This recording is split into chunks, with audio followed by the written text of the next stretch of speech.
3, 2, 1. Here we go!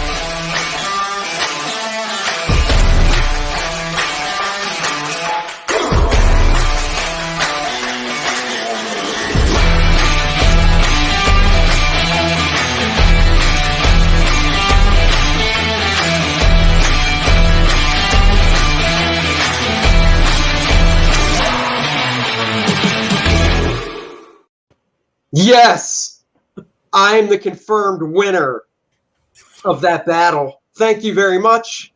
I won. You did, and you know what? Zoolander, still one of my favorite dumb movies of all time. You know, I still remember the first time we watched it. I was like, wow, this is kind of dumb, but it was cute. Then we wound up watching a second time. I'm like, wow, it's even funnier. And then the third time, and then the fourth time. Really, by the 10th, 15th time, it was just like, this is just a classic. And I felt like David Duchovny. I wanna put my hand in a barrack chamber. when they douse themselves with gasoline at the gas station and are just dancing through it like it's water, you're just like, yep, you're just shaking your head like, oh my God, these guys are so stupid. And I love the fact that Alexander Skarsgård is one of the guys. You know, before he really blew up and became, you know, Alexander Skarsgård. I thought that was awesome because that was before True Blood. Yes. You know, in fact, it was I was watching True Blood and I went back and watched Zoolander again because I was like, yeah, gasoline fight, baby. That's right. Thank you for joining us, by the way. Good to see you here after this morning on my thing. So yeah, I thought that was well, you know, seriously. I won the fight. What can I say? You did, and nobody died in that one, so I didn't have to worry about doing a you googly. That's right. Exactly. Welcome to the Friday edition of the Dennis and Andy Show. We're drinking a beer. It's a Dennis New Glarus Brewing Oktoberfest. We jumped ahead a few months. You know, who wants to deal with a really burning hot summer? I'll just have a nice cool beer. So Yep. So cheers, everybody. Hopefully some of you are off of work and can join us in the Friday afternoon happy hour sip. That's right. God damn, you're just drinking it out of you're drinking it out of that shitty glass, I see. No, I'm drinking out of the Packers one, which makes it fantastic. Right.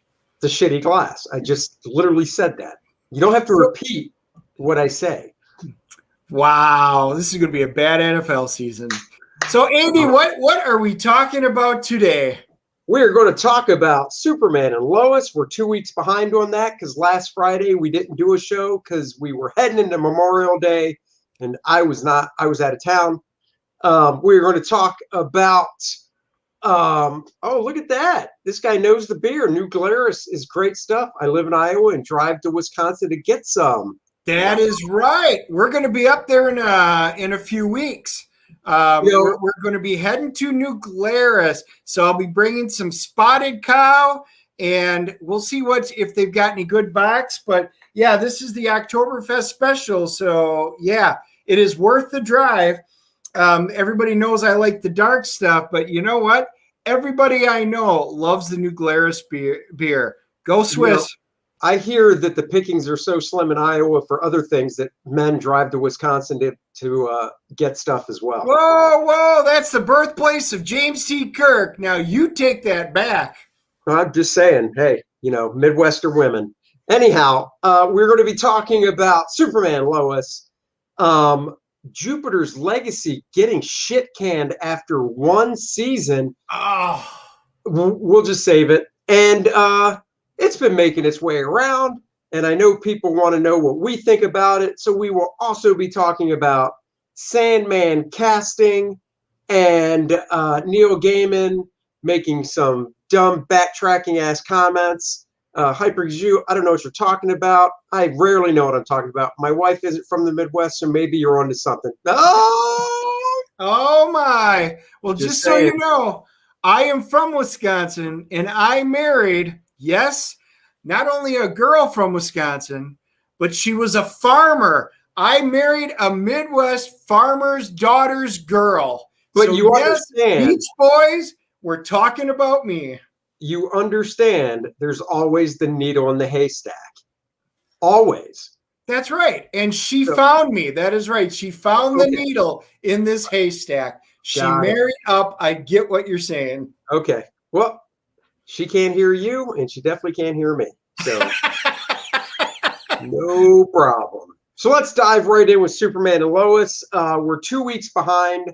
So episode 7 was this week. Episode 6, we need to talk about. 6, I believe, if memory serves, that was one I told you got to watch because we find out the real name of the bald, big black guy from the other. Captain Luther. Yes, who is John Henry Irons? Who is he in the universe, though? Oh, yeah. You mean Shaquille O'Neal. Steel, baby. That's it. And I didn't mean Shazam. I know. As soon as I saw that hammer in that episode, I got to say, I was like, oh, yes. Yes. That was awesome. I had a couple of ideas who he was going to be. And, I was wondering. And then when he was sitting there and he and his daughter they got the welding helmets on, they're putting it together. And I'm like, oh. And then I saw the glove and I went, could this be? And it was. And I was cool. I'm glad he was not part of the Luther lineup. It was great to see Steel kind of make its way to the small screen in a cool way. But here's my question, though. So are they saying, because either I missed it or it's just unclear, are they saying that on the world he came from, he was John Henry Irons as well? Yes. So what's the deal with this whole Captain Luther garbage? We don't know. So is that just the name that he gave? Because Captain Luther had something to do with that artificial intelligence that's there. Because that was one of... Now, that artificial intelligence might have had some bearing to Captain Luther in the other world because that was one of the profiles in there. And that's what he was allowed to do because he went in under that profile. So they don't quite explain it yet. They drop some hints, but it sounds like that's why at the end he goes, delete the profile and we're just going to make it his name. Right. I mean, I thought that was very cool in episode 6. I loved how, his boys had to come save him. I thought that was really cool, because they doused Superman, they tricked Superman into, John Henry Irons and stuff, tricked him into coming and doused him with the red lights of the sun, which makes him basically human so he could kick his ass all around. But then, Jordan could tell he was in trouble because of his super hearing. I like how they tied that in. And, it was basically that mom, this is an analogy I'm going with. It was basically the analogy, the mom lifting the car up to get her son out because of all the adrenaline. So it's kind of like that was that push that Jordan needed to really help him just focus the hearing. You know what I mean? Yeah. And I thought that was really cool. Well, and I love the fact, so we've talked about it in the previous ones about it's CW. They've got a lot of the teenage angst stuff, and sometimes it went overboard, but it wasn't as bad. They've dialed some of that back, and we're getting more into the superhero stuff. So I'm giving kudos to the CW for actually digging into the story here. The teenage stuff that they are doing with it, he's has to go up to the Fortress of Solitude, which was always good to see. They found out the information they needed to find out, but I did love the fact that he likes this girl and his focus came into play by him focusing on her. And I was like, oh, now that is Right. kind of cool. And then he hears the brother. He and the brother get into it. The family dynamics, Lois and son now get into an argument. Get out of my face. I can't even look at you anymore. Dude, when Lois threw down like that, you saw Clark standing back there like, oh shit, Mama Bear's mad. I'm Superman, but I don't even want to get in front of her right now. I was waiting for Clark to do this. I have to be Superman to save my son from the wrath of Lois. No doubt, dude. She was all fiery and stuff. And then, you find out why. The whole miscarriage thing. That was a subtle surprise, but I thought it was woven in very well. Well, and originally, when it was brought up, you didn't know where it happened. Like, you didn't know if it was a miscarriage, and then they tried again and had twins. But it was when the twins were like, what'd she say, 18 months old or something, I think? She threw down how old they were when she had the miscarriage. Yeah, they were 18. So I thought that was pretty cool, interjecting about saying that, you guys would have had a daughter or a sister, Yeah. So I thought that was pretty cool. I kind of liked, and we're just encapsulating both episodes together here, jumping around. I liked how John Henry Irons, of course, Lois talked him down from stabbing, Superman with the kryptonite spear. That close from being Superman. What would have been cool? This would have been a total swipe from Endgame, but how Thanos in Endgame had Stormbreaker pushing into Thor's chest, like cracking the costume some. And then right before he was about to go and just totally jam it in, Cap got the real hammer. So it would have been kind of cool if instead of it being this close, if it was actually poking into the costume. Yeah.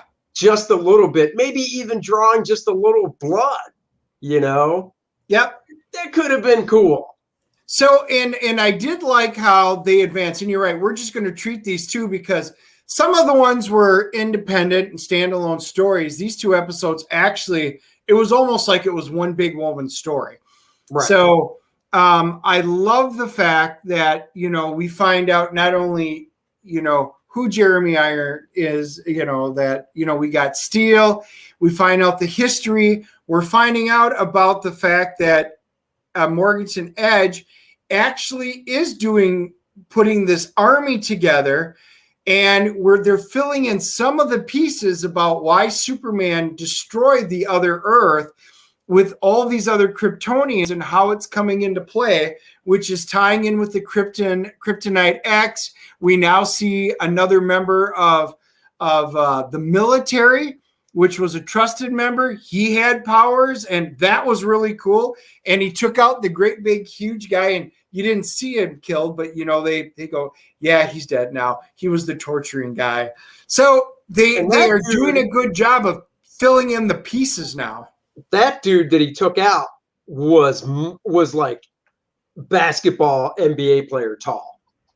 That dude was freaking tall, man. Just standing next to Clark, Superman, who I'm assuming that actor's he probably has lifts in the shoes, but I'm assuming he's probably at least 6 feet, right? And that dude looked like he was pushing easy 6'8", 6'9". I was going to say, I could see him standing up next to Dolph in boxing shorts and looking down at Dolph and going, I must break you. Yeah, dude. Seriously. It was really cool. The episode, I thought the episode episode 7 this week's ended. If I remember correctly, and you just watched it today, I watched it a few days ago. If I remember correctly, it ended with John Henry Irons driving off in his RV and stuff, but it didn't really allude to next week in any way, did it? Or am I forgetting? No. So the interesting thing was that Superman Clark is realizing that maybe what he's saying is true. That on this other Earth, they brought out the fact that they are somehow potentially porting the souls and minds of other Kryptonians, and this Kryptonite X is actually inserting them into human bodies, which is what's giving them the same powers.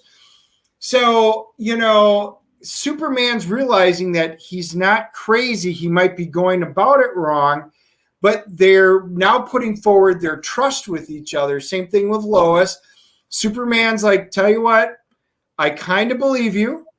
I like where this potentially goes, because if you're right, and Edge is putting together this super Kryptonian army, we need to work together, and I am letting you go just like you let me live, because we're trusting each other that we're going to defeat it here, unlike on your world where he was married to Lois and Superman, which was a cool scene. Lois is reporting on his world that the Supermans, all the Kryptonians, are destroying the world, and you can see them laying waste to it.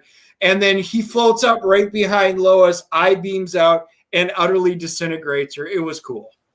No, I totally agree. But my point is, was there anything at the end of the episode? Usually at the end of an episode, something leads into next week, and I can't think of anything that led into next week. They will probably advance some of the story, but unlike episode 6 and 7 were basically like one big episode. Right. And you knew that at the end of 6. 7's not that way. So yeah. And I'll be honest, and you watch it on the CW app, so you don't even get a preview for next week. Correct. I got a preview, but it was just kind of generic, if I remember correctly. It wasn't. Yeah, I mean, I'm looking forward to it. It's definitely the best show the CW has. I think it's even overtaken Flash. I think Flash is getting a little, I hate to say it, but I think Flash is getting a little long in the tooth. Yeah. I know it's coming back for season 8. I gave up on the Flash, so everybody knows. I didn't even start watching it this year. And I was like, with all the other stuff that's out there right now, the movies, all the things that are out there, do I want to really push myself on the Flash? Every season it's been yes. This season I went, no, I think I'm done. With the Arrowverse kind of imploding, I've enjoyed Flash. I'm glad I watched all the seasons, but I think I'm done. But they already said next season for Flash, season 8. Now, once again, they haven't said it's the final season, because they could do that halfway through. But they did say,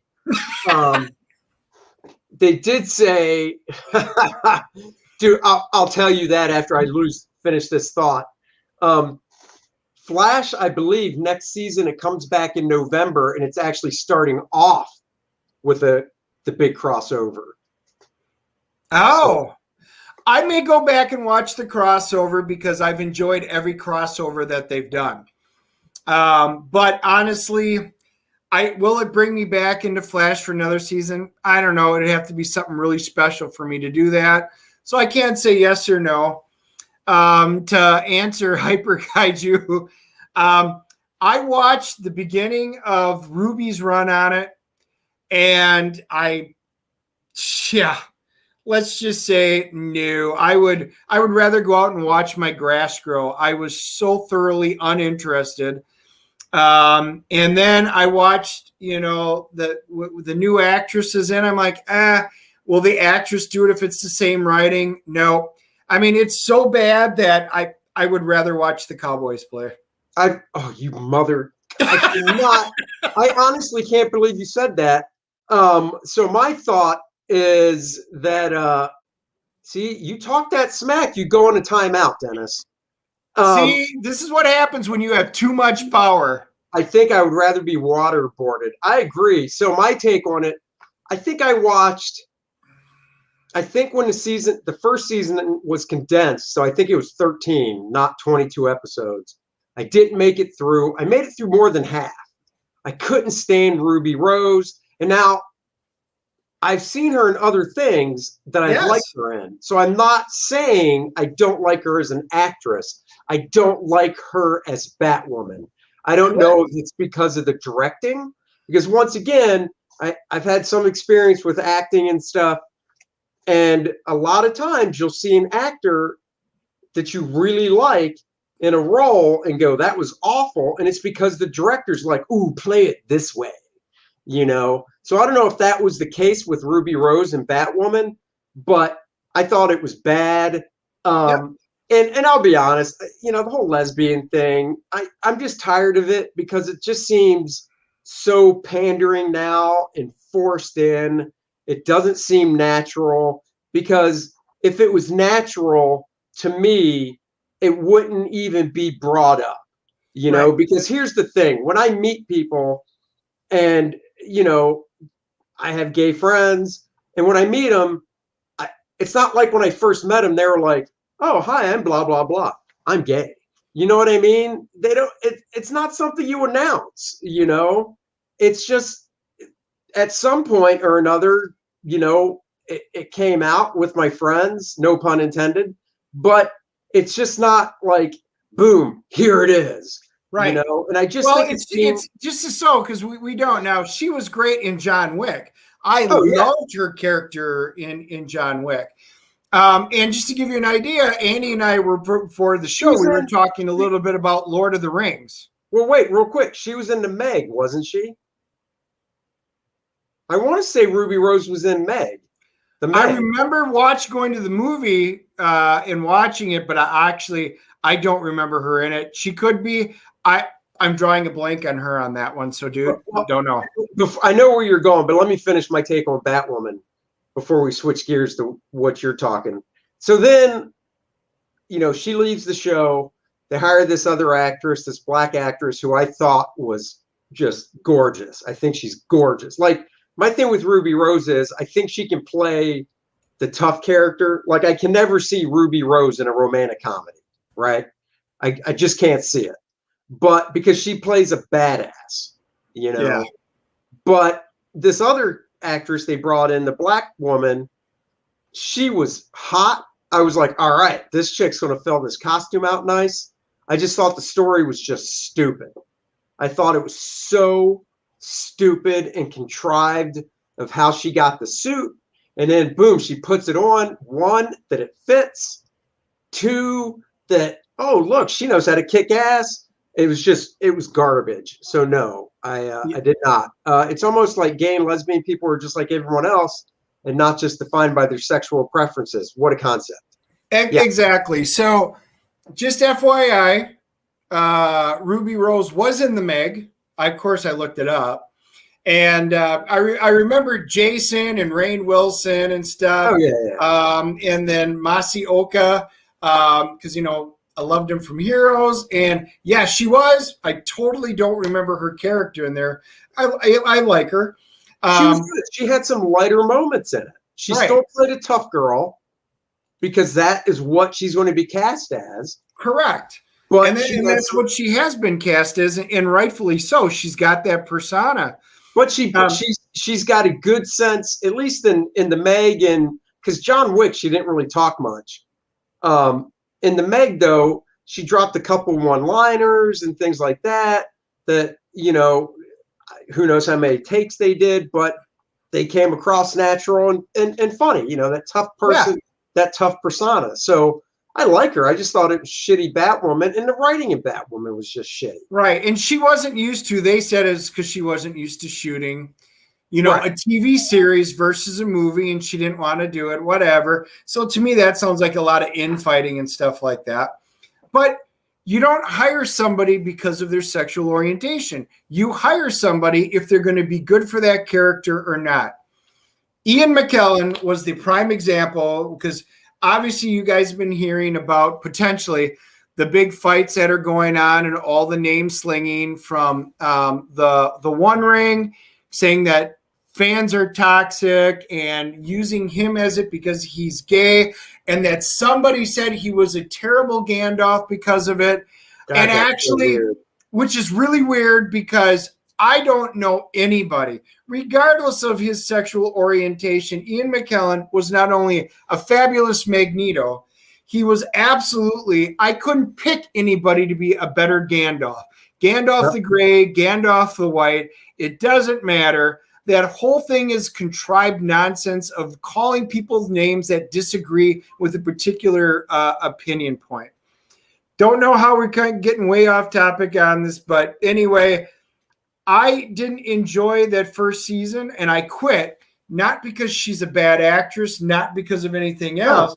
It was crap story. These writers got together in a room and said, here, we know nothing about the universe. We know nothing about actually writing stories. We probably all just got out of college, and we're the ones that are going to put this together. And it was just dribble that they were putting out. Uninteresting, pandering dribble, done, on to the next. Same thing happened with Supergirl for me.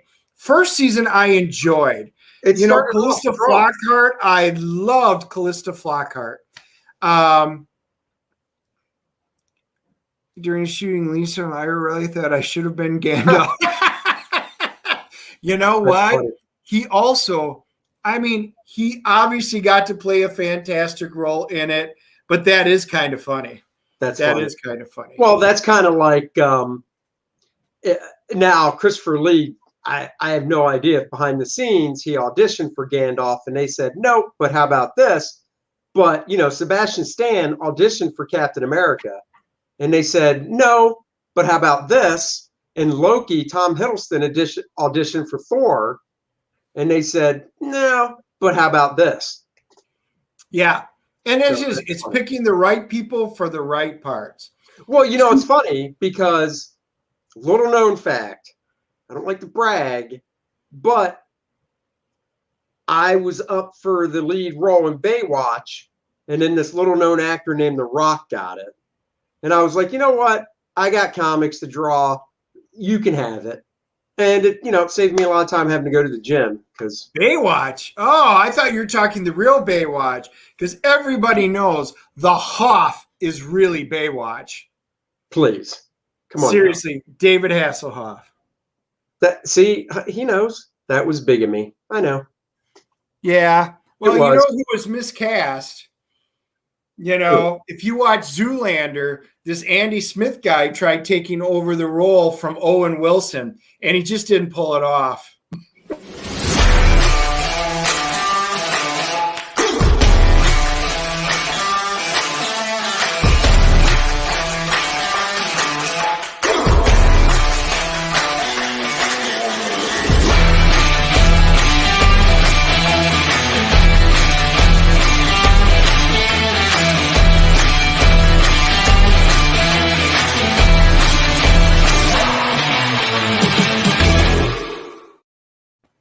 I said, pull it off. Totally miscast. They made you in it just because. You're the one that didn't. Hey, pal, you're the one that didn't pull it off. Mine were off.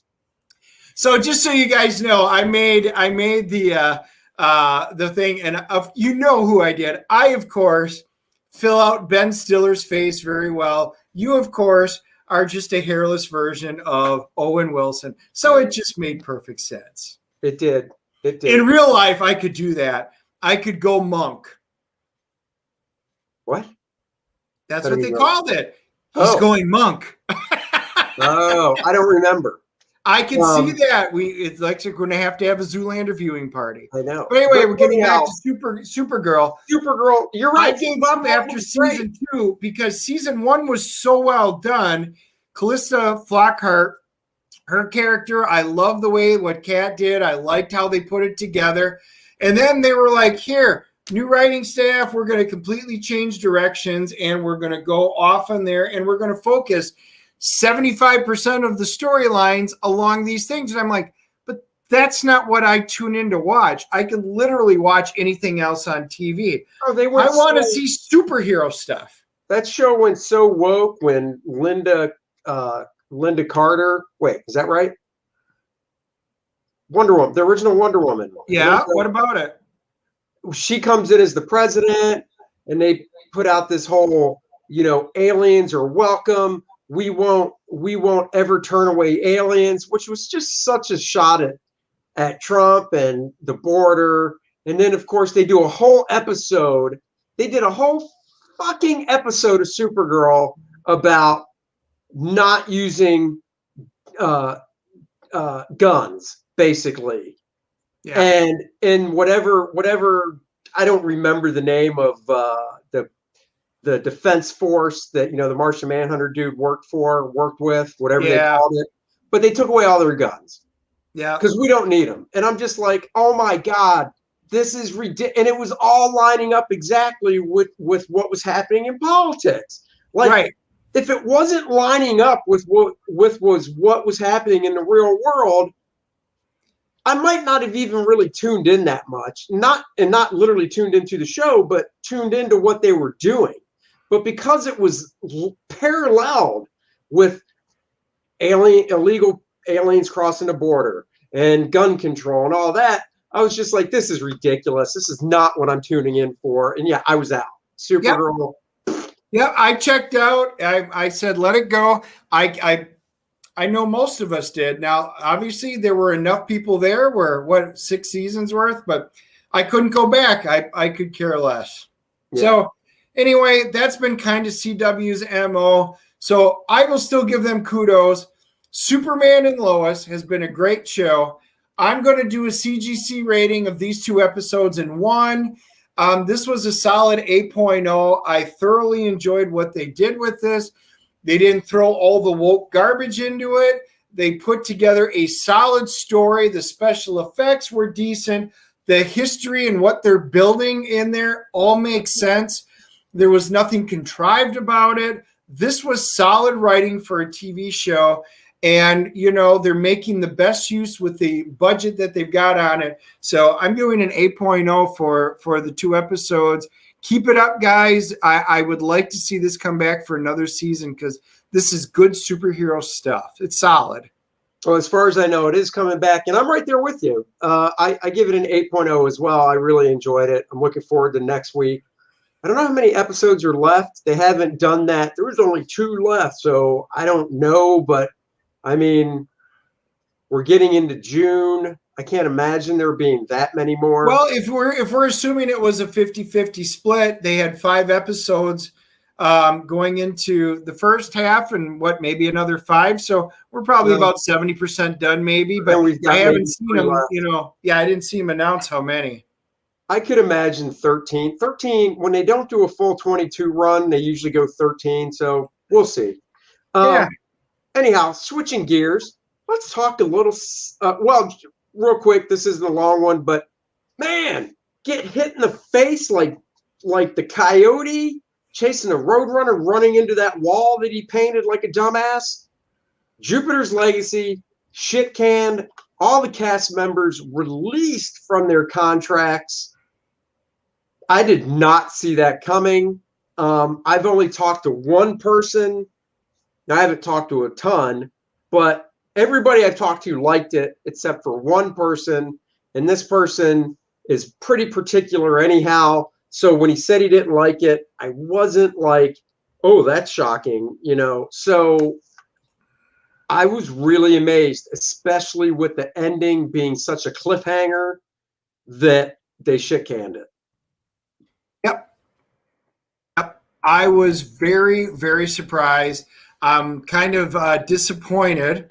Oh, very disappointed. Yeah, Courtney and I were talking about season 2, and they could do this and do that, Yeah. I'm going to say I thought it was good. We've done a review on it, so you can always go back and check our review on Jupiter's Legacy. We enjoyed it.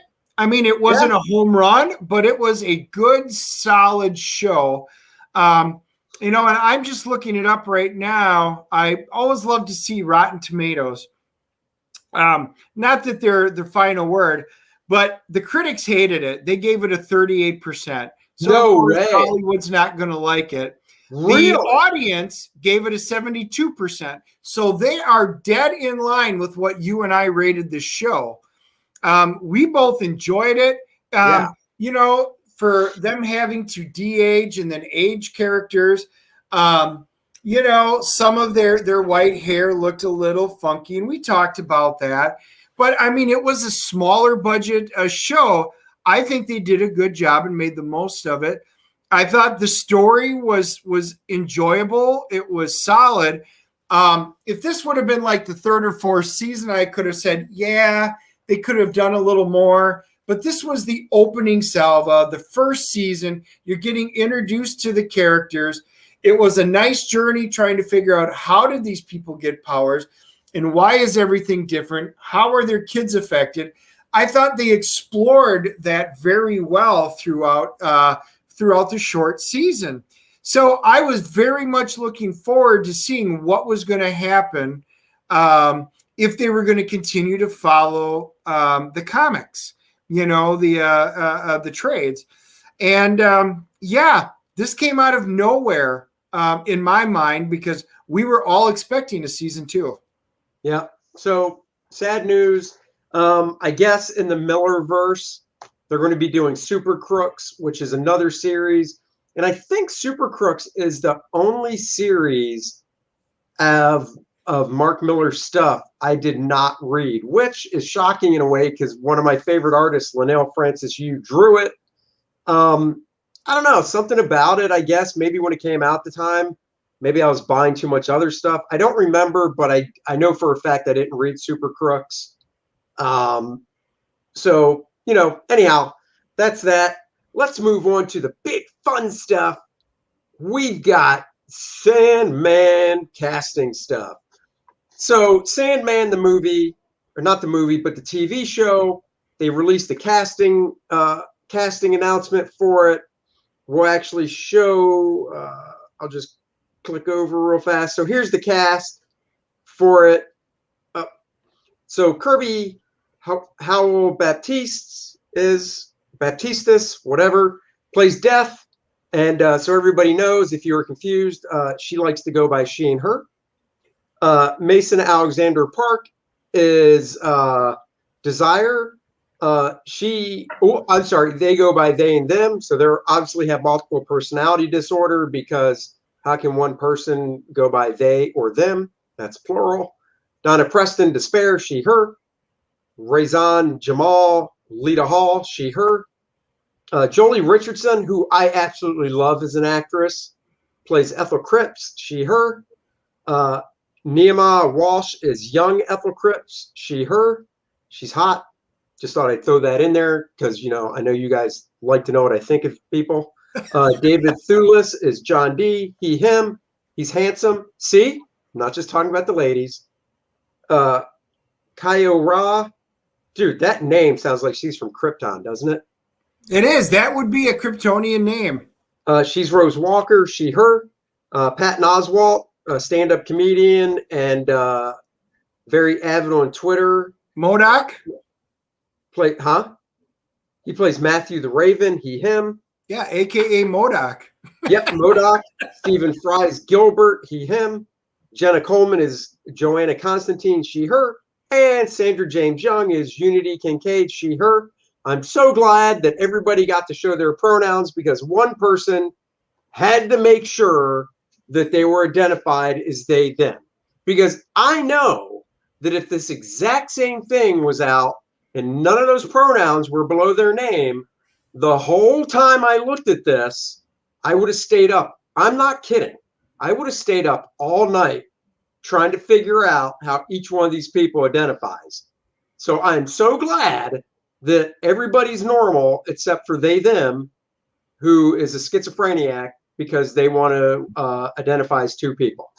But the big brouhaha is the casting of Kirby Howell, who, she's new to me, so I don't know what she's done as Death. Because why do you think there's a brouhaha behind that? Well, I remember reading Sandman when it came out, and I thought it was quite extraordinary at the time. It was so different, and I remember going, I kind of like this. Yeah, that's true. That's true. That's as usual. It is. I like Patton's stand-up work. I'll be honest, I like his stand-up, and I can separate the artist from, tweets or whatever. I'll watch his stand-up to this day. But his tweets are just ridiculous with some of the garbage that he puts out there. So, Yeah. Anyhow, so yeah, Kirby Howell, she's cast as Death. Now look, let me go back to the original thing I had up.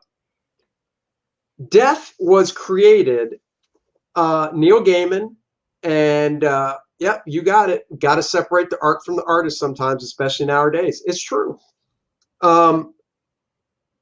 Death was originally inspired by Cinnamon Hadley. She was the inspiration for the character design of Neil Gaiman's Death of the Endless, featured in Sandman comics. She unfortunately passed away in 2018 of cancer. Let's scroll down some more. So here's another quote. Death is the only major character whose visuals didn't spring from me. That credit goes to Mike Dringenberg. He's the artist.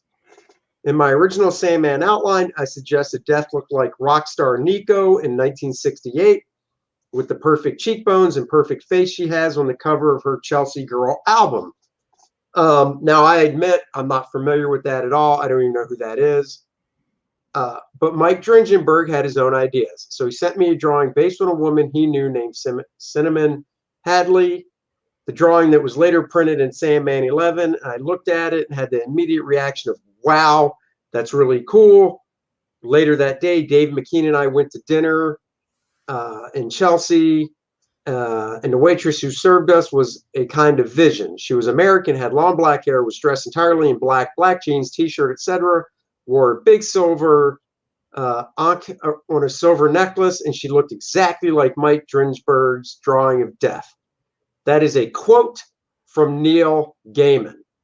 Okay, so fast forward to this casting.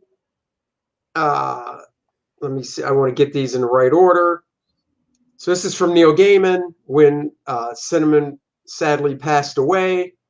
He said, "Rest in peace, or head off to your next adventure, Cinnamon. You gave Death of the Endless her face and her smile." So, I mean, that's really nice of Neil Gaiman, right? And then let's fast forward to June 2nd, 2021. That supposedly is interesting. I never met Cinnamon Hadley. She was a friend of artist Mike Dringenberg's and was one of the 3 friends who modeled Death for him. The homage to a dead friend stuff is a weird lie. Death's been black, Chinese, alien, etc. in the comic. I've never read Sandman. Never.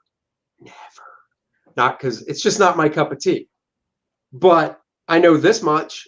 When I've seen people cosplay a Death, she looks like, not my beautiful graphic, she looks like this in the cosplay. When I think of Death from the comics, that's who I picture, right? Yep. You know, I don't know. I don't understand Hollywood in casting. And I mean, to me, and this is my opinion, and we'll get yours, Dennis. To me, this is just like playing to an audience, playing to a small audience, woke BS crap of, if we cast somebody and put her in this, because even if they cast a white girl, white actress, they'd have to put her in makeup. Death isn't white. She is white. I mean, she is correct. Pasty white. I'm white. Look at me. I don't look like Death. Well, I've been told I do. But and who knows? Who knows? Maybe, and I'm gonna go out on a limb and say I've got 2 theories. Theory 1, this actress will be made up to look like Death, right? But because Neil said in his tweet, she's been, these different races or whatever as well, incarnations as well. I wouldn't be surprised. This is theory 2. This actress changes looks to fit whatever's happening in the story so they can basically placate everyone. What do you think about that? Yeah, it's possible. My issue with all of this, It was the same issue I had when Doctor Strange, when the Ancient One got cast with Tilda. And I love her as an actress. I do. And I was like, but that's a hell of a choice to depart. Hollywood, and it doesn't matter if it's big screen or small screen, they now feel that they have to gender bend, racial bend, change every character the way they were. Now, if that's your prerogative, if you're creating it, and that's great, you know, my issue is if I'm the person making this, the reason why people are going to want to spend money or spend their days and hours watching this, people aren't going to tune in death for, you know, Sandman for the sake of Sandman. Oh, I've never heard of Sandman. Let's just watch it. It's going to be all of the fans from all of the years that have thoroughly enjoyed what they've done with the different series. So would it not behoove you to try and cast somebody that you think would fit the part really, really well? And there's so many reasons and so many examples of it that's going on right now. You know, when they picked Brie Larson for Captain Marvel, definitely wasn't my favorite pick, but I didn't think I was going to hate it until she started opening her mouth and saying stupid stuff continuously. You know, but just with the Brie Larson thing, just going from a visual standpoint, she at least looked the part. Right. Kurt Captain Marvel, white blonde woman, Brie Larson cast, right? And that's more of a new trend anyhow. She was Miss Marvel. She just became Captain Marvel within the past decade or so. Yes. Death has been around for 30 years. Yes. You know, and like you said, to me, this is really shitting on the fans.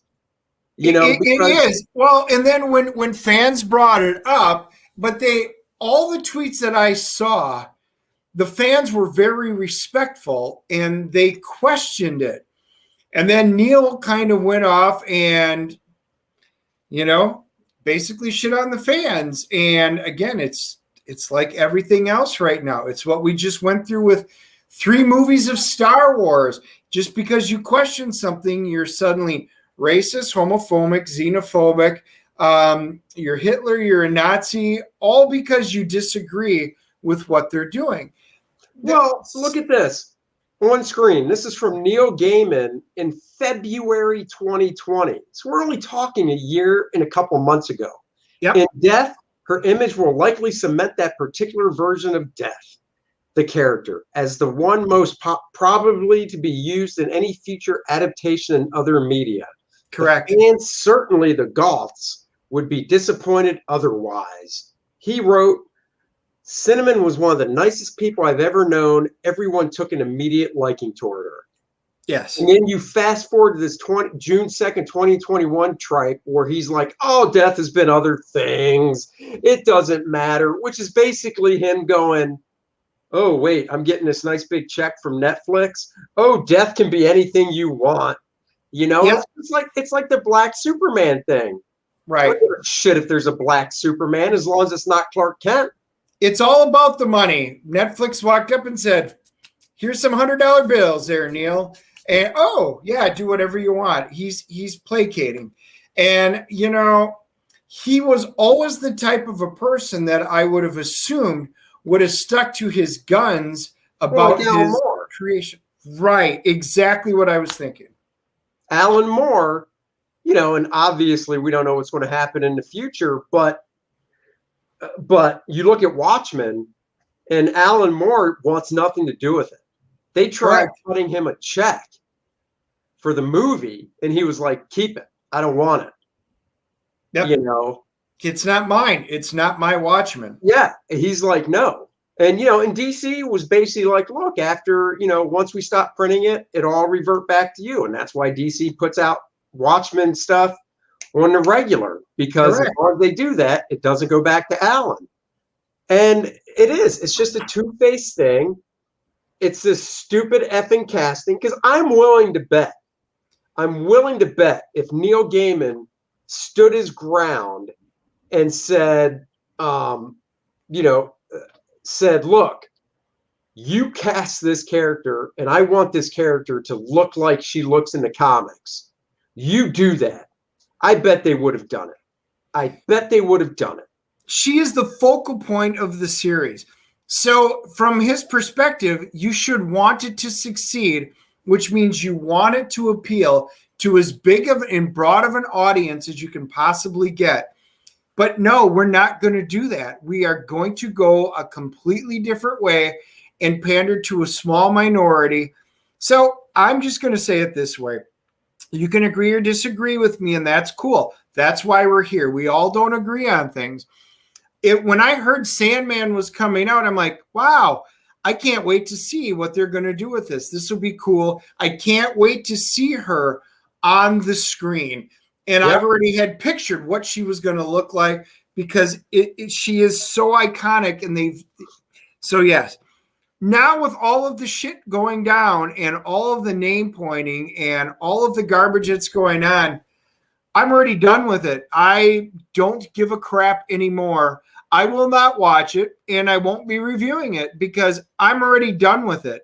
They've already lost me as a fan. And Neil, if you ever see this, you got to take the brunt of this one. You should have stood your ground unless you didn't really care. And that means us fans actually care more. Well, yeah, exactly. Exactly. You got to stand the ground. Like I said, I stand by. I think if he said, I want it done this way, they would have done it. I just see this once again because of what happened over the past year. You know, that they're basically placating and stuff, and you know, it's just dumb. It's just dumb, and it doesn't need to be. If they would have cast Death the proper way to make her look like she is in the comics, I'm willing to bet I don't trust any film adaptation. Exactly. I'm willing to bet there wouldn't have been a big hubbubaloo made about. There wouldn't have been any outcry going, oh my God, they're making her look like she looks exactly like she does in the comics. What are they doing? They can't do that. They need to totally change her. There wouldn't have been any of that. Nope. No, and I would have watched it because I really wanted to see what they were going to do. I mean, it could turn out to be a great show. It could be a pile of steaming crap. We don't know. But the point is, I was definitely going to give it a go. I really wanted to see it. But after seeing what has been said and what the reaction is, you know what? Screw you guys. I don't need this shit in my life. There's too many good things that are out there. Exactly. And here's the last point for me. Like I said, I never read the books, right? Never read them, but I know who Death is. And I think I actually read a Death one-shot that Chris Pacello did because Chris drew it. Anyhow, my point is this. I would have watched this show. Yep. Because I know who Death is in the books. So you're literally taking a person like me who's never read anything and watched the show. And then from the show, and I've done this before, I would have, if I liked it, I might have went back and bought a trade paperback of the source material to read it. Now that's anecdotal because it's just me, but let's think big picture.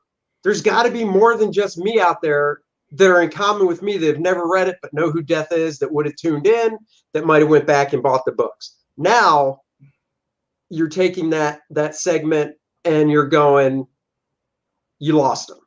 Yep. Now here's the funny thing. I got rid of a lot of my DC books. So I used to own the Death and the Sandman series, Death, you know, the offshoots. And I got rid of it when I got rid of a lot of my DC stuff. But if this would have been a really good series, I could see me, you know me, I'd be like, dude, that's cool. I'm pissed that I got rid of it. I have to go pick up the trades now because I would have, you know, but you're right. Same thing. I am right there with Hyper Kaiju. All of these adaptations right now, I'm just kind of done with, you know, because they're not willing to.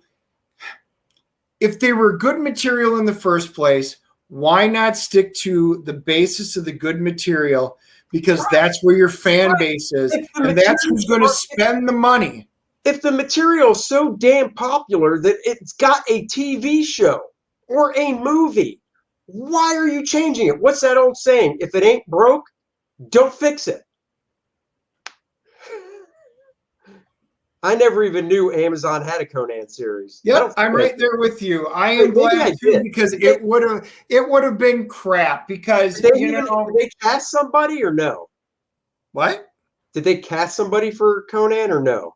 No, at least not that I had seen. But that was supposed to be in the works. The problem right now is you've got Amazon and you've got Netflix. And then you've got now Paramount Plus, you've got Disney Plus. So you've got all of these new, and we now can call them content creators, because unlike Netflix originally, they were just there, got the license, and showed other people's material. The problem is now you've got an entire group of executives and special people on the boards. Former President Obama, he's on the board of Netflix. They all set the policy. We need to show these things. We need to do these things. I think we need to go this route. And we're seeing it across the board from all of these platforms. So the problem is if they keep putting out garbage. For example, Susie last night, what we watched? Army of the Dead. Now, we've already reviewed Army of the Dead. Right. But Susie didn't want to watch it because she was busy with her K-dramas. So she goes, I want to watch it. Now I'm like, yeah, we watched it. It was okay. I don't think it's really worth another 2.5 hours of my life, but she insisted. So we watched it again. And honestly, I liked it less the second time that I saw it.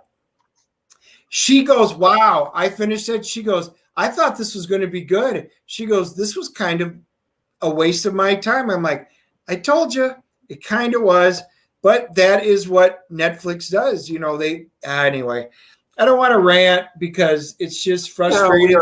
So we just got to pick and choose, and that's why we go to see good movies like A Quiet Place 2, because that I don't mind spending my money on because it's original, well thought out, and it's a good movie without anything planted on the inside of it. Yep. All right. Well, guys, we're rolling into the weekend. That is our show for this Friday. I'm tapping off my beer. Dennis, you done? Yep, I am done.